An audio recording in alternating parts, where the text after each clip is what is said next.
Hey, everybody. Thank you so much for joining us. This is Paul Baker, and I've seen him before Two times. at the Lighthouse Bookstore, and it was like a couple months ago, I think, and he just came in recently for his second visit, and we got to talking about he's an actual male divine masculine, and I was really impressed by how he's doing on his journey, and I thought it was so indicative of what the masculines are going through right now. And he had such great insights. I thought, oh my gosh, you could really help right now. So I would love to have you on the show and share some of these thoughts. And then he actually started watching some things on my channel, and he said this so resonates.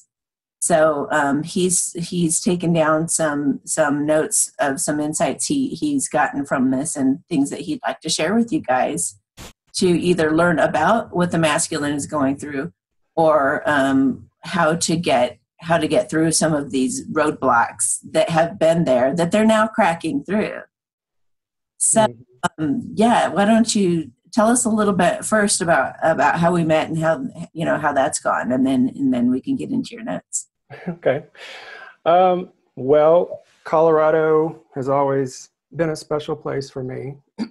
And I guess it was a couple of months ago, I felt myself at a crossroads between a couple of directions.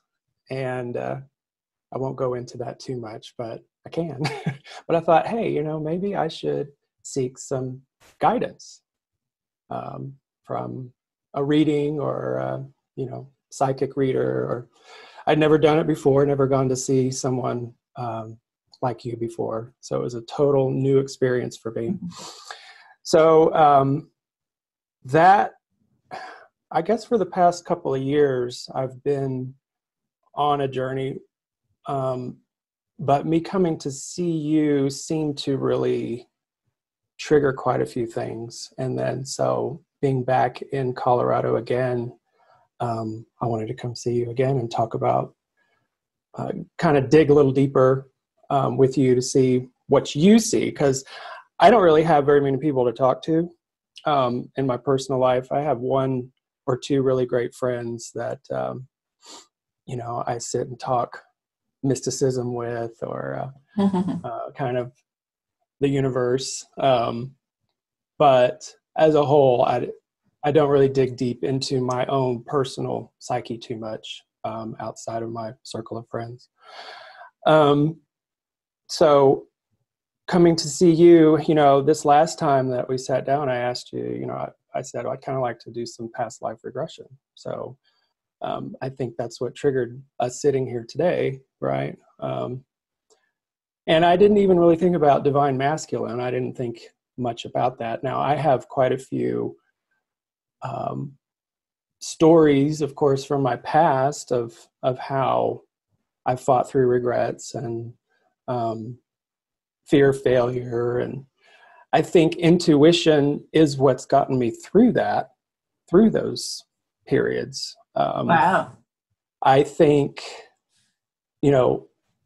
I used to say I'm lucky, but now I would say the universe had a plan. My mother is a mystic. I don't know if she watches this, I don't know if she's going to think she is or not, but I would say she is. And then my grandmother, my father's mother, is a mystic. And she, I grew up right down the street. So I had both in my life growing up, all through my childhood. So I would say that nurture right there enabled me to explore a lot more than probably most guys probably do. I grew up in Texas, and it's kind of this, guys don't feel, guys don't cry, guys don't, you know what I'm talking about. Oh, yeah.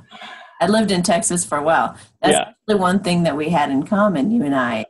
We both moved here from Texas. Yeah. About a half an hour away from each other. Yeah. That's crazy. But yeah, I know it well then. Yeah.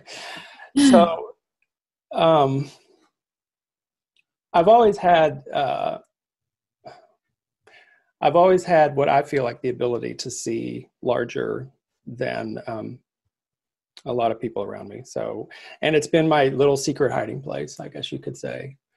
And now that I'm getting older, you know, through the years, I've had friends, I've opened up. I think it really all started with therapy years ago. And, you know, let's see, where do I want to go with this? It's all about doing hard work. You know, you can't get away from doing the hard work. And what the hard work is looking on the inside, because everything's internal. It's not external.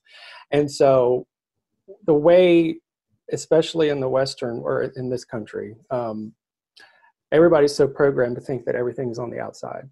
You know, victimization is no accountability. And for me, it was nothing was going to get better or change until I looked on the inside. And so it took many years of, and I, you know, I would have to say I probably always knew that. But when you talk about fears and fear of failure and really stepping up and taking ownership, that's not easy to do, and not very many people do it. So years of therapy where it's more, I think therapy tends to be more cerebral, whereas the journey with the spirit is more from the heart. And I think for me, speaking and learning and growing from the heart works. What am I trying to say? Yeah, how would you say that the guys that still, guys or girls, but the masculine ones, how do they get out of their head and more into their heart?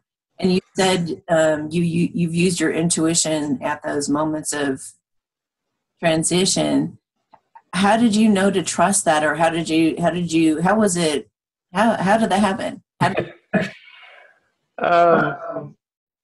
Like, how did you know specifics? Because I know some masculines get so caught up in their heads, it's like they know they're intuitive to a degree, but they don't know how to trust it. They don't know how. Well, they're too afraid of what people think. And, you know, something else that you said that in that last video that you made was about people pleasing voices. You know, the people pleasing voices are always having to be the dutiful son or the people pleaser. I think a lot of, and I'll just speak for men, a lot of men are like that. You know, they're trying to please their dads. They're trying to fit into the clique or the sports team, or the list goes on. And they're too afraid to be labeled as a feeler or, you know, you got to be tough, man. You got to shoot guns and race cars, and you can't be a wimp. So I think that a lot of it comes from just growing up, you know, nurture, not necessarily nature. So for me, there's always been a fearless side to myself. On the inside, I think I've had a lot of fears, a lot of my life, but on the inside, I've been pretty brave. I think to trust intuition is just to, I think through life experience, something comes up where it's just like, I don't care. I have to do it. I have to move forward. Screw it. I would have to say that's kind of my personality. I'm a risk taker. I just go for it.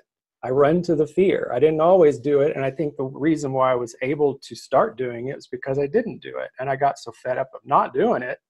And I met the right people, talked to the right people, traveled. You know, I work in television, so I'm constantly around personalities. So I see how they function in their families and their friends and how I have to interact with them. So I'm learning from them just as much as they're learning from me. And just through time and experience, I got to the point where I am now, where I really just don't have the fear of who I am and what I want. You just kind of. I think I can pretty much say that in truth. I feel that way. Mhm. Um, Is there a certain practice that you use to get in touch with your intuition? Like if you have a bunch of decisions to make and a bunch of options, how do you feel out with your using your intuition, which is the right way to go? um,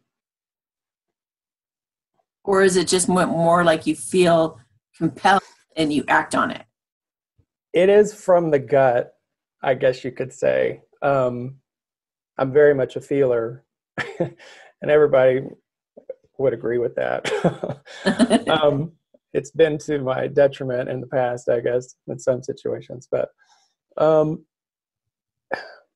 my, I just can feel when something's just not right. It's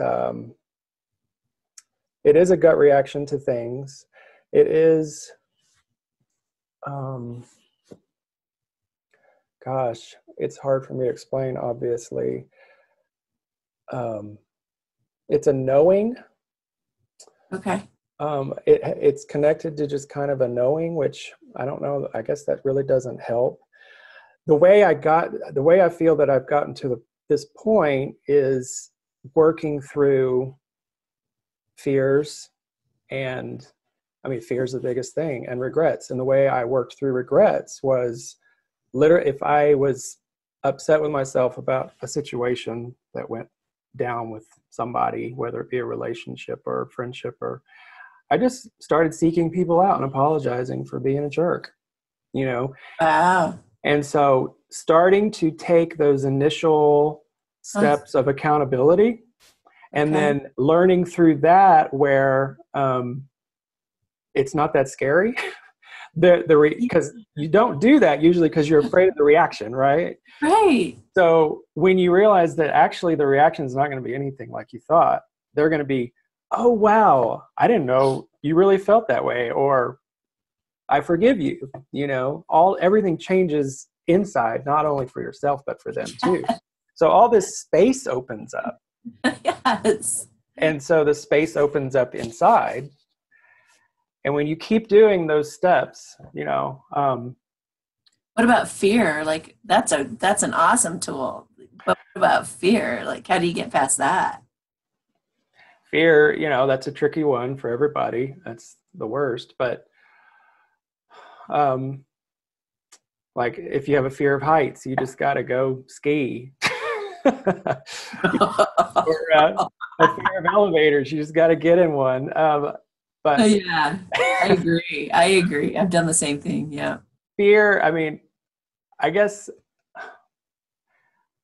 I've done a lot of camping and hiking and self-introspection, and being in nature has helped me a whole lot. So I would ask the universe, what am I so afraid of? What's the big deal? And I think a lot of fear is just, like I said before, people worrying about what people think, worrying about how things are going to turn out. And I think fear is conquered if you stop having to have things turn out a certain way. So say you have a goal, okay, you have a business or whatever, and you let go of how it has to be because it becomes something all of its own. So you can either stay pigeonholed into one idea, and that will possibly create what would be considered failure if you're very narrow-minded. Whereas if you really open up and not require an outcome, but just know that, or believe that, something will manifest from your energy, then you're not afraid. Does that make sense? Oh yeah. Or for maybe a relationship. So if you stop thinking to yourself, well, if only he or she would do X, Y, Z, and just be open to what they do, then the anger and the expectation and the supposed tos and the fear of confrontation or that all kind of goes to the wayside if you think about it, because you're just open to who they are, You let them be who they are. You recognize the things that they do, which are pretty wonderful. See if I can think of another example of what I'm trying to say. Well, yeah, because I know that a lot of guys, one of their issues is that they have been burned before. God forbid they should get burned again. Yeah. Take those walls down. Yeah. Forgiveness, fear of being burned again. Yeah, and all those triggers from like your survival techniques when you're a kid. And again, all of that is an external. I just really have felt that the fear is on the outside. And if you work on on the internal, the fear, it may sound really, I guess I'm making it sound really easy that it just goes away. But that's why I call it hard work, because it took me years and years, and it never stops. You know, we're always growing, we're always changing. It took me years and years to even just be able to think that, to even have the idea of like, yeah, I'm really afraid of everything and it's time to just stop being afraid. I think what really, I mentioned this to you in the room in our session a couple of days ago. And I just lost it. Oh man.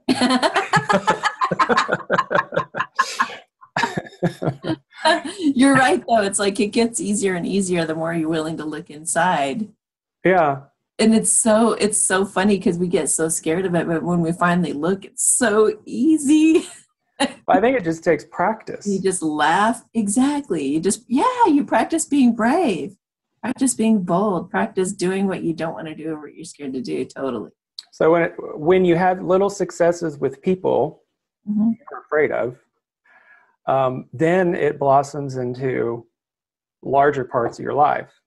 And then you can start listening to yourself, to your heart, to your guides, the universe, whatever it may be, because it's opened up space for that. If you're all blocked with all this fear and regret and unfinished business with whether you want to call it demons or your background or whatever, then you have no space for the light to come in. Yeah. What would you say is your gosh, it just jumped out of my head. Well, yeah. What else is on your list? What else? Yeah. Well, talking about like consciousness and unconscious. Okay. Unconscious. The first problem to address is just to become conscious. And how do you do that? So if you don't know that you have all this hard work to do, and you're just constantly pointing the finger, it's almost kind of like, how do you break out of that? That's a big problem, right? Yeah. And I think most people are there in that problem. So how does someone wake up to themselves and realize that they need to be accountable and start taking ownership of how they feel, how they act, how they behave? We don't really live in a world that addresses that too much. So for me, I mean, I have great parents. They were always kind of the golden rule: say please, say thank you, say excuse me, open doors. So I learned at a very, very early age, to be considerate of other people. So I guess, gosh, it's you may know more than I do about how to start it and how to wake up to it. For me, I was kind of born into it. My dad's a very smart guy, psychology has been his life. My grandmother, an empath, my mom. So I think that's where my intuition was nurtured, and I was able to not shut it out. Does this make sense? Yeah. Yeah. Okay. I remember what I was going to ask you is your view on failure. Well, I think failure is great because then you know what not to do. or usually a resolution comes from the failure. But I don't even really use the word failure. It's some things work, some things don't, and you just figure out what does. Because the minute something fails, and I've learned this in television, it's like, because in television, failure is not an option. That's absolutely not even an option. People don't even think that way. Yeah, something could not work out, but here's something else in 30 seconds that will. And you have to think that way. And, you know, I've had the luxury of that being my career, so I know how to do that. It was tough to learn. Kind of, oh my gosh, you know, we're live in 3 minutes and I don't have anything to roll on or something like that. But it takes practice. But failure is a great way to learn. I mean, you're going to learn a lot through quote unquote failure. You're going to learn a new direction to take. You're going to learn that it's really not that bad. And,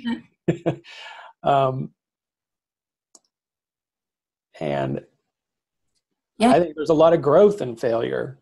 There really is. And I think that every time that like you said, failure doesn't exist. It's just, you're going this way and you decide to take all that wonderful experience and veer off this way.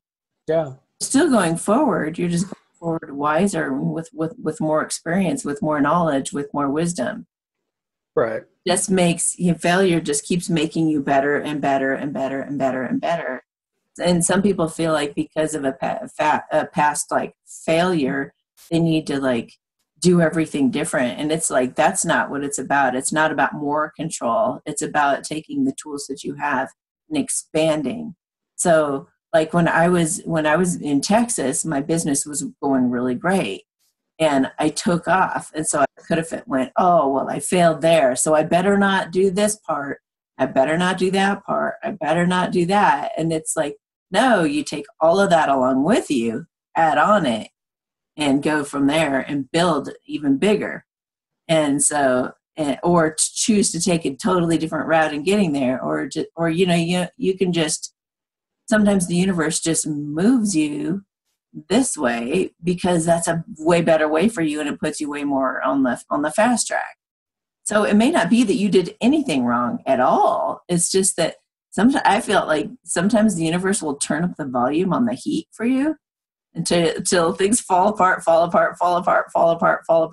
you're finally like, okay, fine, I'll go where you want me.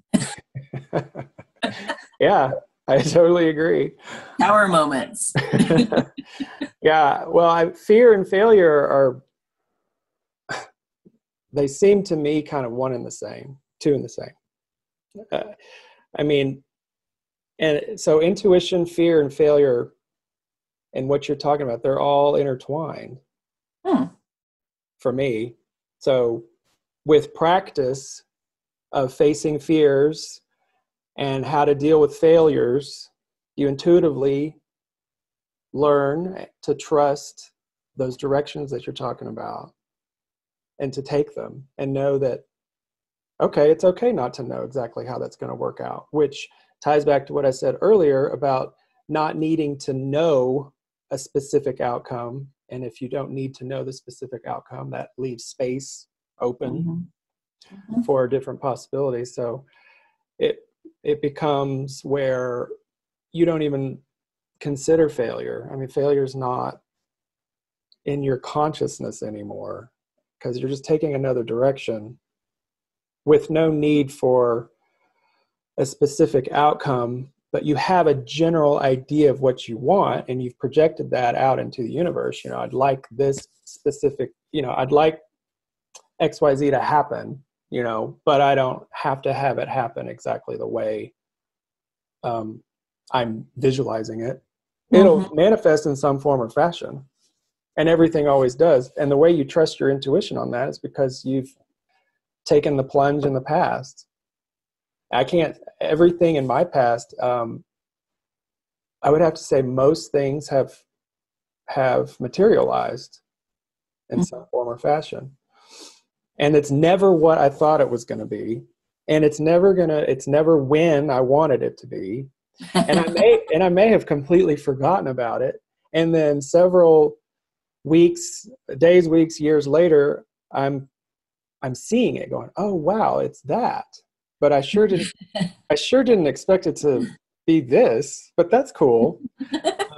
And I'm talking very vaguely. I know. I don't know how else to explain No, it. that's good though. Have you ever used like affirmations or anything like that? Or what's your way of manifesting?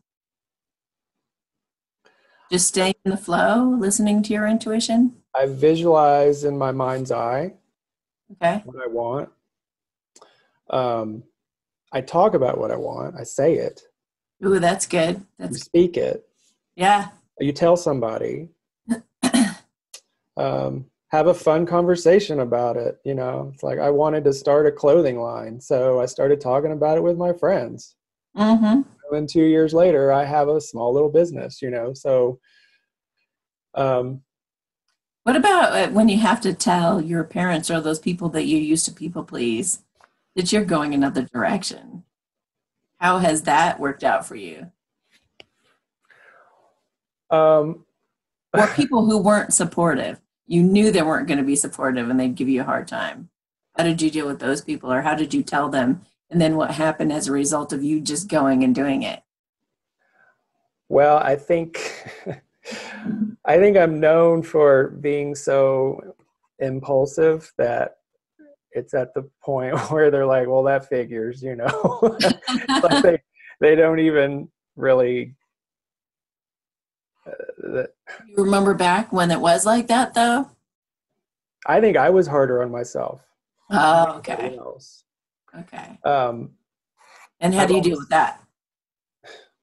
self-destruction, Oh, okay. kind of I was going to go there too. going inside and moping and not doing anything Ah, because, well, I'm not going to be an attorney and I'm not going to be a doctor.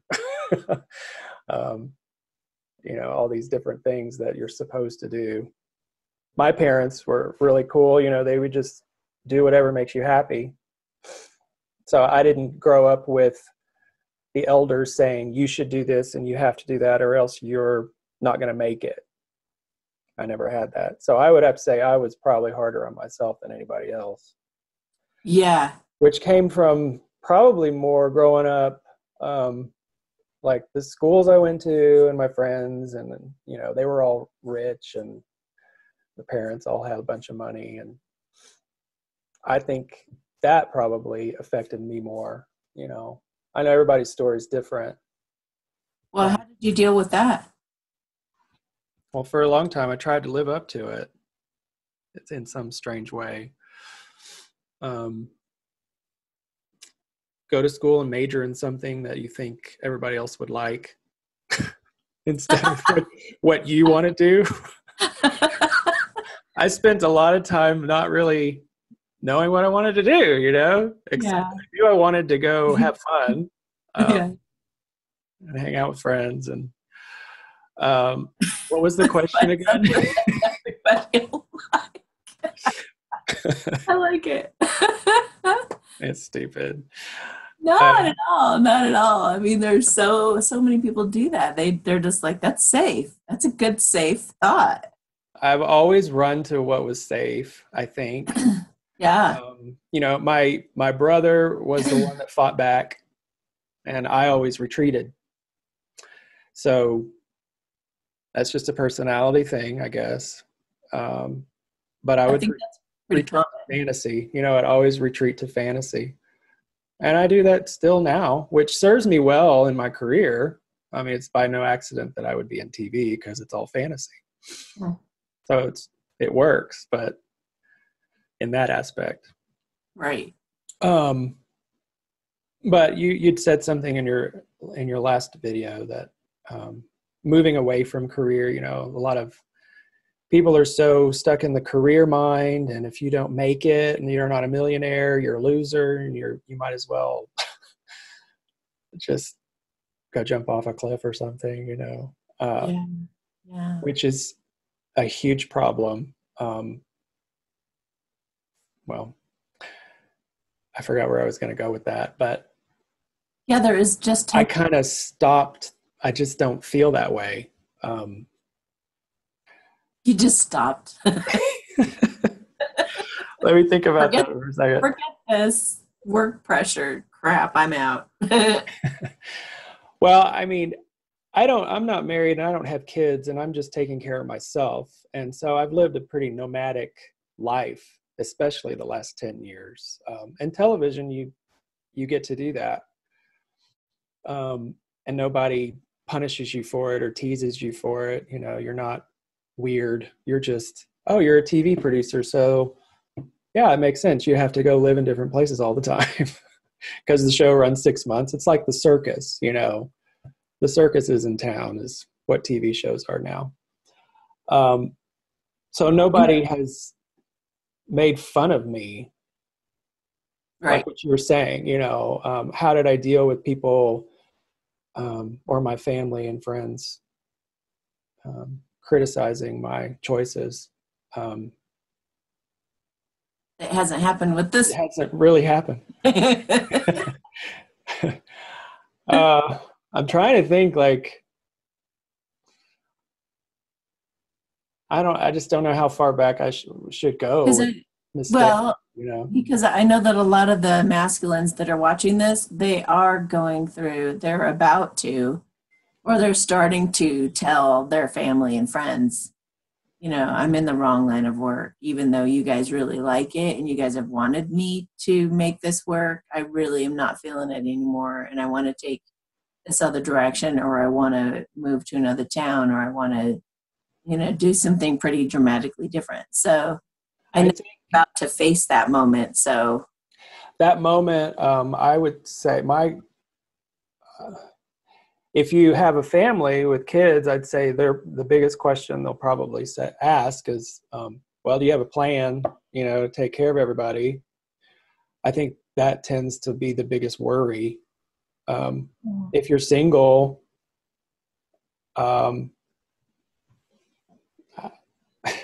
seems like it'd be a little easier for you. You know, it's like, hey, I just want to go try this. I have an opportunity in this town and I want to try something different and I'm going to go seize the day and take it, see what happens. It's the worst thing that can happen, Mom. You know, I'll just come home.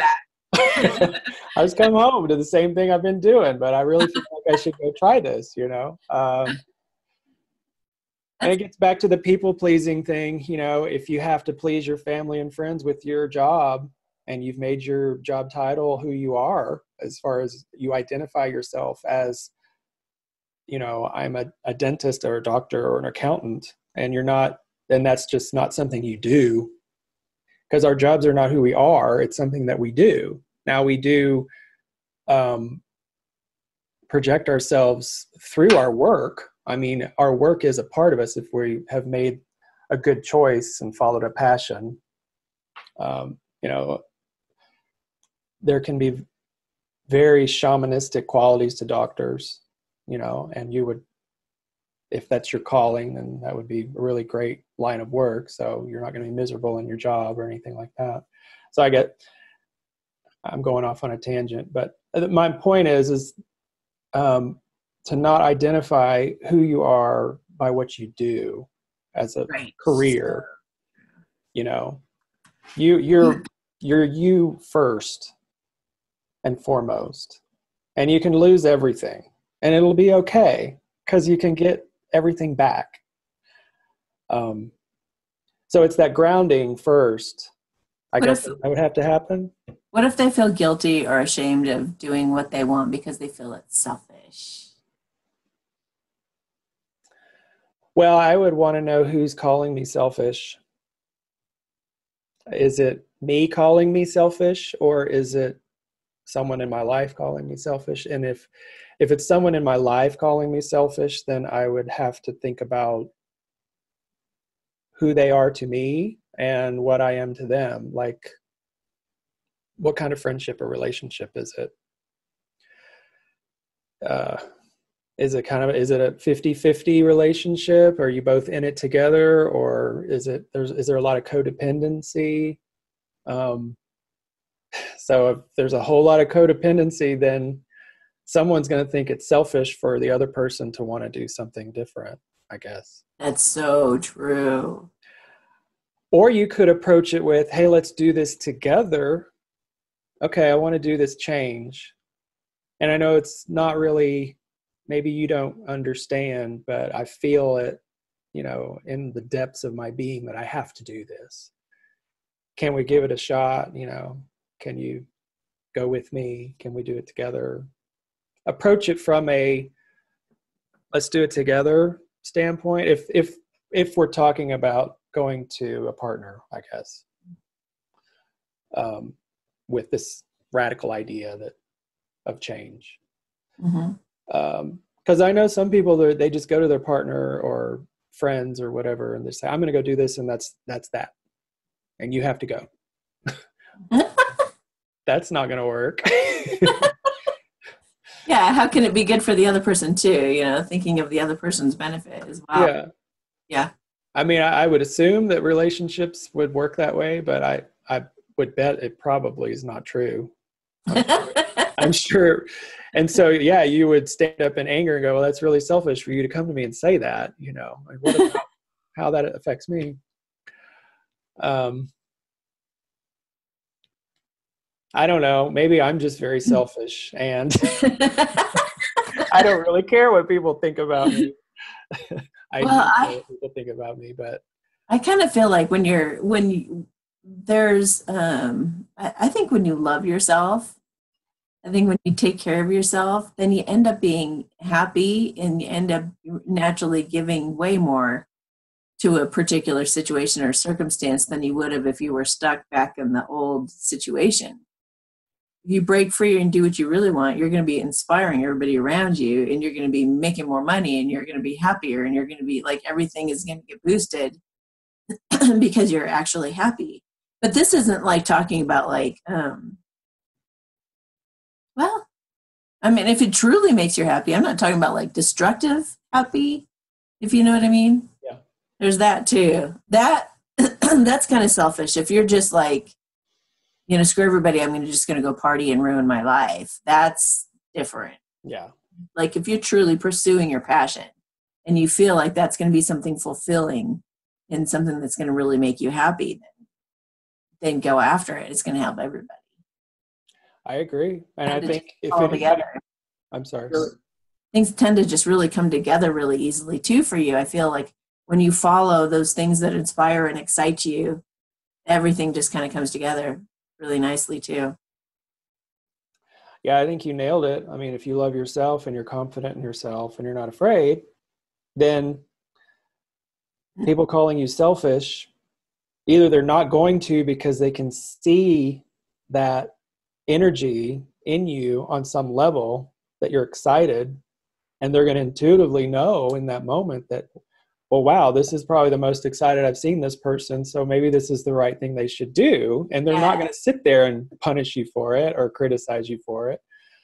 So they're either going to do that, or they're going to get selfish on their side and resentful of you leaving them because they need you for something. Yes. So who's being selfish? Right. Yes. So the way I handle that is, well, I think I just kind of left. Severed those friendships or relationships if that was at the point where it was like talking to a brick wall. I'm like, well, I don't know what to do here because you can't see what you're doing and everything is me. Right. And so there was just, it's just not. So sometimes you do have to walk away, and hopefully you walk away in a healthy way for both people. Yeah. I mean, there can always be a win-win. And if it can't be a win-win, then usually somebody's being really codependent and not taking personal responsibility. And in that case, you just cut it off and get out of there. But also, did you ever go through a phase where you were just like totally reckless and dating all the wrong people and like maybe drugs, alcohol, like burying yourself in all that unhealthy stuff to kind of rebel against the things you knew you were kind of being called to do? Oh yeah. I sure did for a long time. Well, I'd say for a good 6 or 7 years, yeah. And you had mentioned in your last video about karmic, was it karmic partners? Yeah, karmic relationships, like learning, going from party dancing or being with these like these people who seem safer to date, and they kind of fit into what you think you should be with, but in a materialistic kind of way. Yeah. And then it's like you kind of move that over toward, or I think you learn to mature into the kind of relationship that's actually going to fulfill you. Well, I'm still working on relationship issues, but I'm past that point. But yeah, I went through a whole party, dating lots of people. And I would always choose people that I knew wouldn't work out. Oh. So that I would always have a way out. Oh. And so now that I know that... Did they sense it? Do you think? I don't know. I don't think so. I bet they did. Or maybe they did too. I mean, it goes both ways, right? I felt like I was pretty narcissistic and selfish and all about me, and so, and I wouldn't say I was conscious of that behavior till towards the end. Of course, when you become conscious of things end. Right. Right. So it took me a while to stop acting that way and start treating people nicer and myself nicer, I guess. But yeah, I always had to have a way out. And since I figured all of that out, I'm reluctant now, I guess, to get into a relationship because I don't know what that pattern is. I have an idea, but I don't want to take that pattern to the next one. Mm-hmm. I want this to be, well, fixed is not a very good word, but I want to hopefully figure that part of myself out so that I can make the space to open up and to allow love in and to love. So I'm kind of working on that right now. How are you working on that? Well, I spend a lot of time alone, which I don't know if that's really working on it or not. How am I working on that? Well, maybe I'm not. Maybe I'm not working on it. I feel like coming to see you is working on it. I feel like starting to read all these great books about the inner self is working on it. Yeah.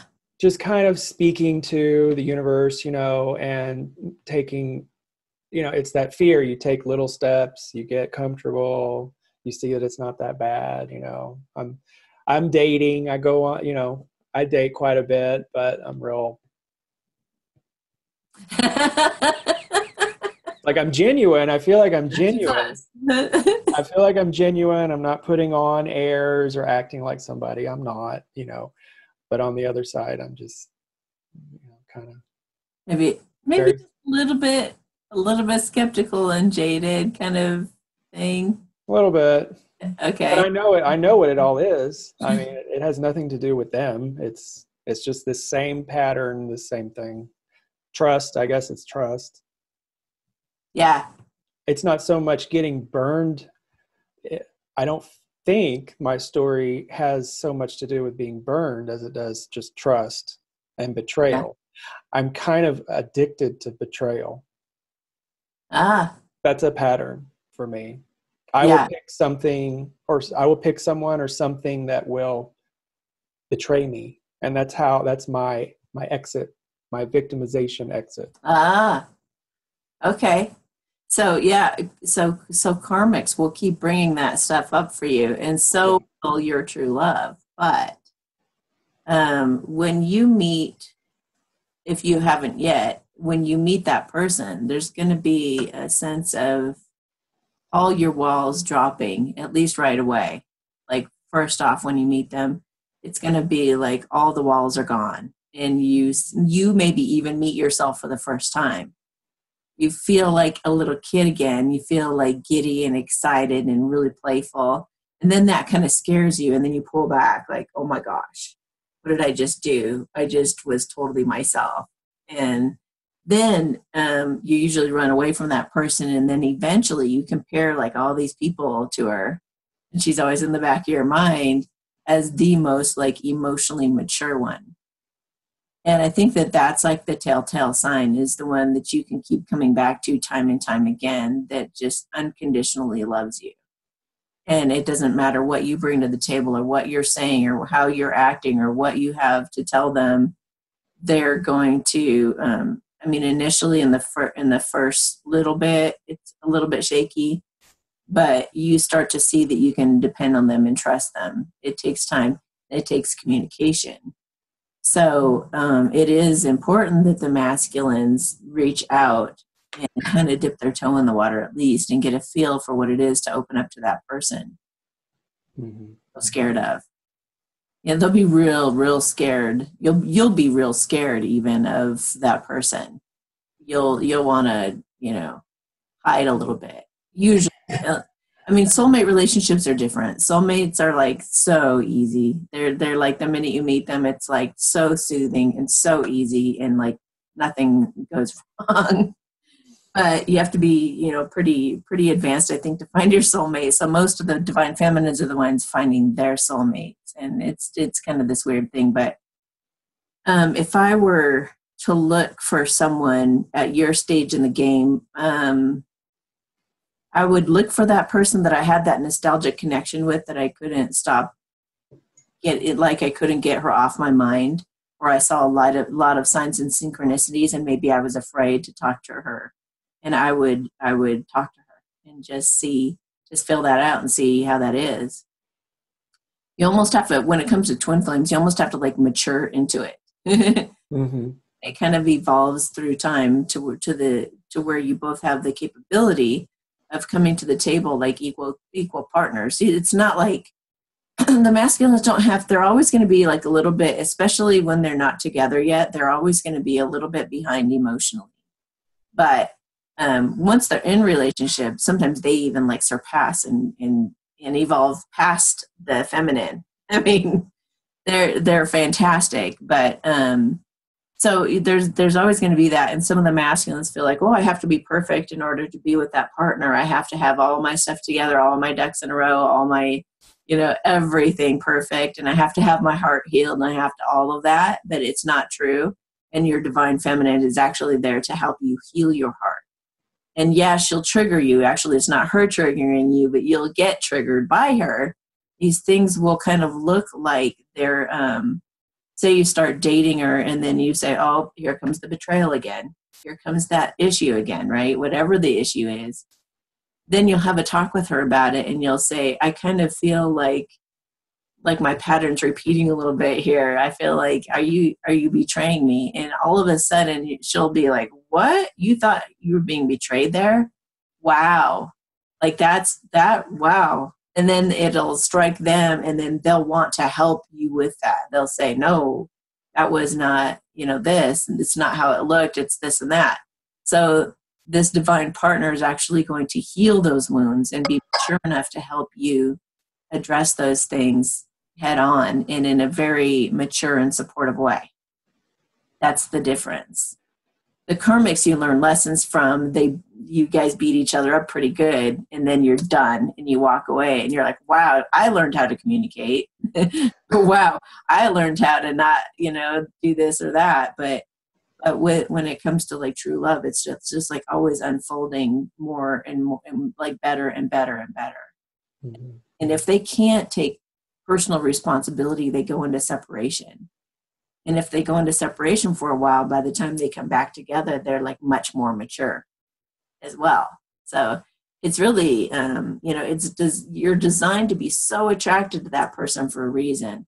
Either, you're really attracted to the karmics for a reason too. So you'll have the cat fight and then go away. Yeah. But with your true love person, it's like a different kind of attraction. It would feel like more like you want to step into a king. Maybe for the first time in your life, like they inspire you to be a better man or whatever, they make you want to be a better person somehow. So yeah, I like that. Stepping into the king role or stepping into the king, I guess you could say. Yeah, I like that. Yeah. So the masculines need to be willing to go beat up.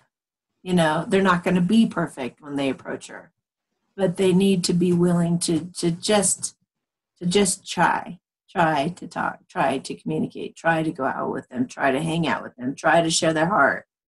Just like you were saying, practice. Mm-hmm. You can practice with other people first and then practice with her. Not going to ruin true love. They will be very forgiving. They will be very gracious. Even if they're mad, they'll be very gracious because they love you. They can't help it. Just can't help it. There's not even, you can't even like put a why. It's just there and it can't be broken. The feminines have been very hurt by a lot of the things that the masculines have done to kind of push them away. But I don't know a single feminine that wouldn't actually hear him out. And they're listening very intently for, I'm ready, I'm a man. Here I am. Mm-hmm. And the minute they hear that, it's like, all right, game on. Let's do it. Let's both risk it because it's a risk for her too. She's had her own share of karmics and she's been burned pretty bad too. So risking quite a bit. And usually she's more insecure about, she's, because of what you were calling like pulling back, going into that hermit, it like makes her very insecure. It's like, why won't he talk to me? Why is he just going into that hermit mode? And it's like, I don't exist. And then they get really hurt, but they grow up a lot in that hurt. And they start to not get hurt so much. And then they go through a phase of being really pissed off. Who is he to just ghost me and all this? They go through all these phases. And then it's like, well, is it that I'm ugly? Is it that I'm not as pretty as those like stripper type karmic girls or like the ones that are like blah, blah, blah, blah. And then they go through that. And then they're like, oh, they kind of rest on, I don't really care anymore. It's cool. Everything's cool. And then he's like, really? Things are kind of, it's like they can feel it energetically. They're like, I wonder what it would be like if I reach out to her right now. So they'll try. A little text, a little. But like with soulmates, though, that's a different thing. Like, and you could be drawing in a soulmate just because of your level of maturity and what you've been able to accomplish so far. You might just go right into one of those relationships where, where you're ready to meet each other on kind of an equal playing field. Mm-hmm. Yeah, what comes to mind also is just speaking, like talk when things come up instead of letting it fester or waiting. Just the minute it happens. Oh yeah, I agree. If they're not around, then make a little note. That's so key because what they don't realize too, and I've even done this. Whenever you procrastinate, it just gets worse and worse, doesn't it? It just builds and builds until you finally do something. But it's like when you can learn to address those uncomfortable things or uncomfortable situations or uncomfortable feelings and just put it out there immediately. Wow, you just like your life becomes so much lighter, doesn't it? Mm-hmm. It's like, good. I don't have to carry that around. That's great. Yes. Yeah. So what's a maybe anything else you didn't address or a final note that you want to say to these masculines? I feel like where the masculines are at right now is a lot of them that would be watching these videos are probably in love with someone and they haven't quite gotten up the nerve to either tell her or do something about it. They're about to do something about it. they want to, and the momentum is behind it. But what little push could you give them from your perspective? Um, To take a risk. yeah, I mean, it's all about just taking that risk and just get rid of that doubt. I don't know how to speak intelligently about that. I mean, because I'm struggling with it too, but just invite the person to dinner or something and just have fun. Think of it as something Yes. fun to do with them. You know, like, hey, let's go for a walk or a hike or go have a beer or a coffee and just have like a day to go have fun. And then just kind of throw the idea around instead of it being so serious. Yes. That would be, I mean, that's how I see it for myself working. Yeah. And even not taking myself so seriously, you know, I mean, yes. it's a big deal. And what's the worst thing that can happen? They say no, okay, but maybe you still got a great friend, you know? Right. Yes. I was going to say bingo, but right on. Absolutely spot on. Like, yes. And if they're at a distance, if they're far away from this person, flirt with them in a text. Yeah. Be cute with them. Of course, if you've like annihilated them, then maybe an apology would be good first. But like, I don't know. If you're going back to somebody, and you know, kind of with your tail between your legs, I would say truth and honesty, and just, hey, you know, I was beat up in the head, or I was feeling this way, or I felt like this was the true situation, but I can see now that I was just all making that up in my head, or just ownership of it. And you've said it before. I mean, people open up to that right away. They're not going to shun that. I mean, there may be, depending on the situation, a period of, you got to regain the trust, rebuild that trust, or earn it, or however way you want to say it. But they're going to be open to it. Yeah. And they still may say no. Yeah.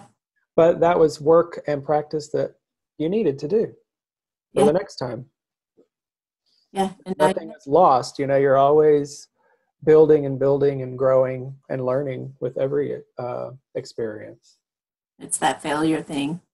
I think what we're talking about here, and what I say often, is if you, no matter what you have going on in your life, as long as you can like emotionally support yourself, then you don't have anything to fear, essentially. Mm-hmm. Take any risk or do anything as long as you know how to be there for yourself and be your own best friend, and choose a perspective or choose an outlook on life that supports you rather than takes you into a tailspin of destruction. If you don't have that, get that tool or tools. I think for me, those tools are first recognizing the dialogue, that internal dialogue. Everybody has, at some point, I guess, you know, that toxic, negative internal dialogue. And the minute it's happening, training yourself to stop what you're doing and go, why did I just think that? Why did I just say that to myself?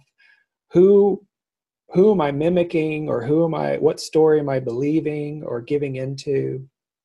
And it will stop it right there and make you have to answer yourself. And then if you realize that all you're doing is just yelling at your dad or your grandpa or whoever it is in your mind, it's like, that's weird. Why did I get out of there? Yeah. Or whatever the issue is, you know. I've had enough of you. And then your whole energy changes. Mm-hmm.